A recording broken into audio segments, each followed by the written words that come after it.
আজকে থেকে স্বাধীনভাবে ঘুমিয়ে থাকার দিন আমার শেষ, কারণ আমার ছেলের স্কুল খুলে গেছে। ছুটির পরে আজকে প্রথম দিন স্কুল হবে।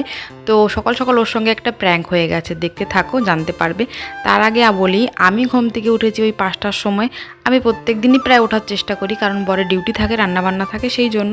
তো আজকেও তেমন একটা দিন রান্নাবান্না করে বরকে খাইয়ে টিফিন দিয়ে পাঠিয়ে দিয়েছি ডিউটিতে। এবার ছেলের স্কুলে যাওয়ার পালা। এখন ওকে রেডি করতে হবে, নিজের যাবতীয় কাজকর্ম করতে হবে, তো সেটা করতেই ঘরে চলে এসেছি। তবে এই পাকাতে শুয়ে কদিন ধরে আমার পিঠ কোমরের এমন ব্যথা হয়েছে, কি করব বলো। সারা রাত এমন বীভৎস গরম থাকে যে বিছানায় ওঠাই যায় না। বাচ্চা দুটোকে তুলে দিই যখন ওরা ঘুমিয়ে যায়, কিন্তু আমরা দুজনে নিচেই পড়ে থাকি। তবে আজকেও একটা ভুতুরে গরম পড়েছে। তবে গরম পড়লে তো থেমে থাকলে হবে না, চলতেই হবে। তো তেমনই টিফিন বানিয়ে ফেলেছি। ছেলেকে টিফিনে দেবো আজকে ম্যাগি আর ভাত ভেজে দিয়েছি, তো দুজনেই খেয়ে নিয়েছে। আর আমি উঠে গেলে আমার মেয়ে বেশিক্ষণ ঘুমিয়ে থাকে না। তবে আমার চা দেখে আমার মেয়ে চুবোতে এসছে বিস্কুট। চা থেকে ওকে যতই দূরে রাখার চেষ্টা করি, ও ততই যেন বেশি করে জেদ করে এসে চার মধ্যে বিস্কুট চুবায়, না হলে খেতে চাই। চাটা শেষ করে বাইরে এসে দাঁড়িয়েছি, ওই সামনে থেকে অটোতে উঠিয়ে দেবো।